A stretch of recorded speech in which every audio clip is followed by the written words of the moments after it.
Er det her nummer 24? Ja, det skulle det gerne være.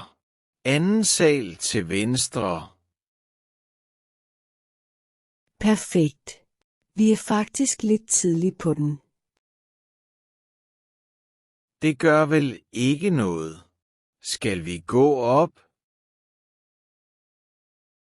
Ja, jeg er spændt på at se den. Også mig. Den så rigtig fin ud på billederne. Ja, men billeder kan jo godt snyde lidt. Det finder vi snart ud af. Hej. I må være Anna og Mikkel. Ja, det er os. Hej. Tak, fordi vi måtte komme. Selv tak. Kom bare indenfor. Tak. Skal vi tage skoene af? Ja tak. I kan stille dem her i entréen. Fint. Som I kan se, er entréen ikke så stor, men der er et indbygget skab. Det er praktisk. Er der plads til både jakker og sko? Ja, der er faktisk ret god plads. Det er godt. Vi har lidt for meget overtøj. Tal for dig selv. Ja, selvfølgelig. Herinde har I stolen. Hold da op. Her er lyst. Ja, vinduerne er større, end de så ud på billederne. Der kommer meget lys ind om eftermiddagen. Vender vinduerne ud mod gården. Ja, så her er ret stille, selvom vi er tæt på centrum. Det er virkelig et plus. Vi bor ud til en trafikeret vej lige nu. Vi kan nærmest høre busserne hele natten. Det slipper I nok for her. Tror du, der er plads til både sofa og spisebord? Ja, det burde der sagtens være. Sofaen kunne stå langs den væg. Og spisebordet kunne stå ved vinduet. Det ville faktisk fungere rigtig godt. Ja, rummet er ret nemt at indrette. Det er rart, at lejligheden er tom. Så kan man bedre se størrelsen på rummene. Ja, de tidligere lejere er allerede flyttet. Må man godt hænge hylder og billeder op? Ja, det må I gerne. Hullerne skal bare spartles, når I flytter. Helt fair. Skal vi kigge på køkkenet? Ja, gerne. Det ser ret nyt ud. Det blev renoveret sidste år. Er alle hårde hvidevarer med? Ja, der er køleskab, fryser, ovn, kogeplader og opvaskemaskine. Dejligt. Jeg gider virkelig ikke vaske op i hånden længere. Det er nu mest mig, der gør det. Det er også derfor, jeg gerne vil have en opvaskemaskine. Det kan jeg godt forstå. Er der plads til en vaskemaskine? Ikke her i lejligheden, men der er fælles vaskeri i kælderen. Hvordan booker man en tid? Det gør man gennem en app. Det er ret nemt. Er det svært at få en tid? Nej, normalt ikke. Der plejer at være ledige tider næsten hver dag. Okay, det lyder fint. Herinde er det største soveværelse. Det har en god størrelse. Ja, der kan sagtens stå en dobbeltseng her. Og et klædeskab langs den væg. Ja, der er god plads derovre. Er der mere opbevaringsplads et sted? Der følger et kælderrum med. Hvor stort er det cirka? Omkring 4 kvadratmeter. Det er fint til kufferter, værktøj og vinterting. Og alle de ting, du aldrig bruger. Man ved aldrig, hvornår man får brug for dem. Ved siden af ligger det lille værelse. Det ville være perfekt som kontor. Ja, vi arbejder begge hjemme et par dage om ugen. Der er plads til skrivebord ved vinduet. Og måske en lille reol på den anden væg. Der er også fibernet i ejendommen. Perfekt.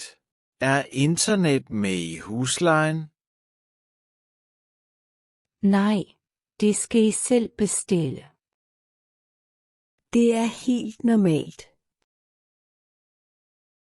Og her er badeværelset. Det er ikke kæmpestort, men det ser pænt ud. Er der gulvvarme? Ja, det er der. Dejligt. Jeg hader kolde badeværelsesgulve. Hvordan er det med vand og varme? Er det med i huslejen? I betaler 900 kroner i akonto om måneden. El og internet kommer oveni. Okay. Og hvad er selve huslejen? Den er 10.500 kroner om måneden. Så 11.400 med akonto? Ja, præcis. Det er lidt over vores budget. Ja, men beliggenheden er også virkelig god. Det er rigtigt. Hvad skal vi betale ved indflytning? 3 måneders depositum, 1 måneds forudbetalt leje og den første måneds husleje. Okay, så det bliver en ret stor indflytningspris. Ja, det gør det desværre ofte. Kan depositummet betales i rater? Nej, det skal betales samlet, inden I flytter ind. Godt at vide. Hvornår er lejligheden ledig? Fra den 1. oktober. Det passer faktisk rigtig godt. Ja, vores nuværende lejemål slutter sidst i september. Er lejemålet tidsbegrænset? Nej, det er uden tidsbegrænsning. Det er vi glade for. Vi leder efter et sted, hvor vi kan blive flere år. Hvordan er det med husdyr? Det kan godt lade sig gøre efter aftale. Det skal bare stå i lejekontrakten. Vi har ikke noget kæledyr nu, men vi har talt om at få en lille hund på et tidspunkt. Så skal I bare spørge først og få det godkendt skriftligt. Selvfølgelig. Er der altan? Nej, desværre. Men der er en fælles gård. Må man sidde dernede om sommeren? Ja, der står både borde og bænke. Må man grille? Ja, men kun med gasgrill eller elektrisk grill. Det er fint nok. Ja, vi griller alligevel ikke så tit. Hvordan er naboerne? Her bor lidt af hvert. Familier, studerende og nogle ældre. Det er generelt en rolig ejendom. Er der meget lydt? Man kan selvfølgelig høre naboerne en gang imellem, men det er ikke noget stort problem. Okay. Det er jo svært at undgå helt i en lejlighed. Præcis. Vi har 2 cykler. Er der et cykelrum? Ja, der er et aflåst cykelrum i gården. Perfekt. Og hvis man har gæster i bil, hvordan er det så med parkering?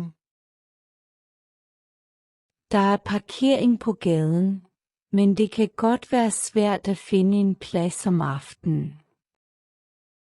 Det er ikke noget stort problem for os. Hvad gør vi, hvis vi gerne vil søge lejligheden? I sender mig en kort ansøgning senest på mandag. Hvad skal du bruge fra os? Legitimation, de seneste lønsedler og gerne en kort beskrivelse af jer selv. Skal du også bruge oplysninger på vores nuværende udlejer?